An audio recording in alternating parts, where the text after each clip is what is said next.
This is going to be the first episode of the Folklore Series that I'm going to continue. Since I'm from Liverpool, I'm going to start with Spring Heel Jack, who apparently was sighted in Liverpool. Ooh. Who's Spring Heel Jack? I've got my bullet points here, yeah. So I'm going to try and remember all the things I researched. But if you know some facts, obviously, leave them in the comments. Let's make a conversation. The first sighting of Spring Heel Jack was in the 1830s, which is the Georgian era, which I found spooky anyway. I love the architecture. We've got the Georgian Quarter in Liverpool and stuff like that. We've got a lot of super old listed buildings in Liverpool, and I love it. But I think it's to do with all the spooky, scary movies. I just relate that era with demonic energy.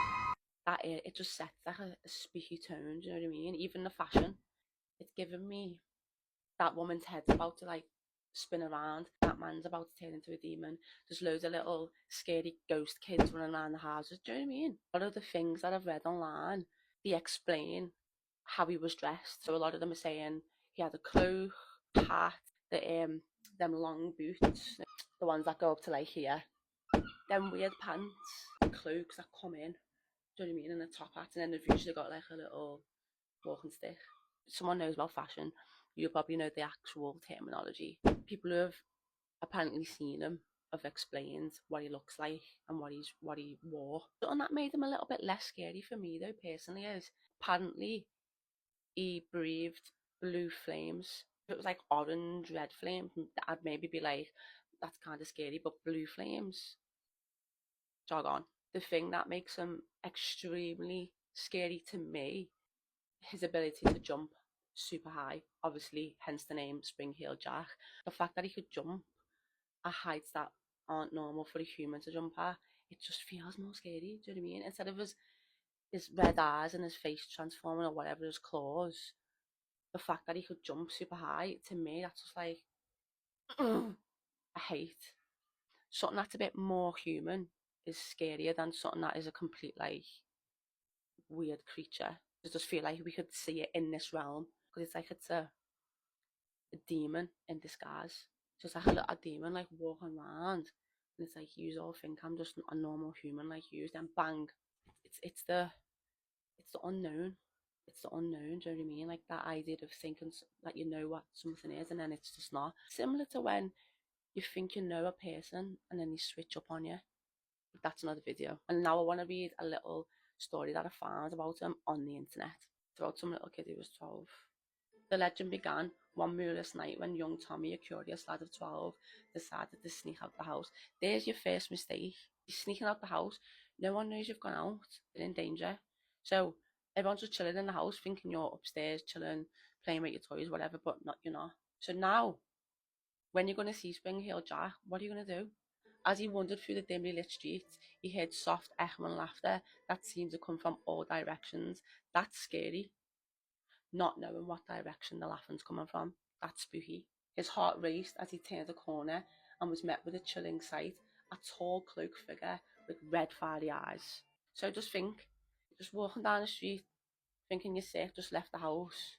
Next minute, you hear all laughing from all over the place. Ah! Turn around, bang, with red eyes as well. Terrified. Before he could react, the figure launched into the air, leaping effortlessly from one rooftop to another. That is scary. Just imagine it. What I thought of is, it's dark. You can just see something that looks human, but a human's not meant to be doing that, leaping all across the rooftops. That's creepy. 12-year-old Tommy didn't have a clue.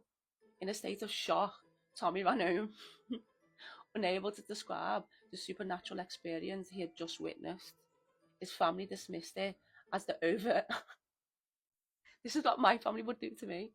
His family dismissed it as the overactive imagination of a young boy. But the tales of Spring Heel Jack began to spread like wildfire among the neighbourhood's youth. Over the following weeks, more sightings were reported. The cloaked figure would appear on misty nights, spewing airy blue flames. That's where he loses his scariness for me, personally. I'm just like, lad, from its mouth and leaving a sense of dread in its wake. The blue flames are just taking the spook away. I don't know why. Back to the story. Communities were on edge. The scary man with blue flames. And people took precautions to avoid encountering him. Fair enough, I'd probably do that as well. It is said these encounters left people of Everton frightened and bewildered. So the last time he was actually seen was in Everton.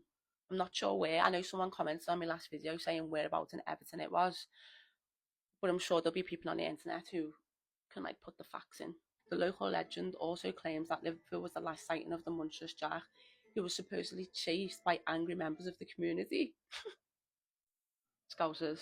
Angry members of the community all the way to the water reservoir on Hyde Park Street in Toxteth. He was last seen around where I was brought up. Spring Hill Jack, if you're listening, I take everything about the blue flame thing that I said back. I'm sorry. Please don't appear. All the way back to the water reservoir on Hyde Park Street in Toxteth, where he jumped across and was never seen again. Because he got chased off by the Scousers. What? He was originally from London, came here, started messing about, and got absolutely ran off. Spring Hill Jack, I'm joking. If you're listening, I'm joking.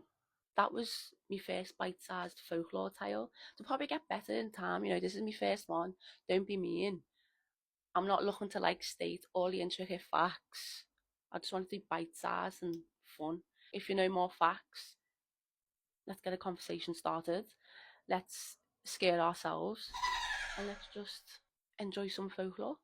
I hope you've enjoyed that. See us for the next one soon. Ooh.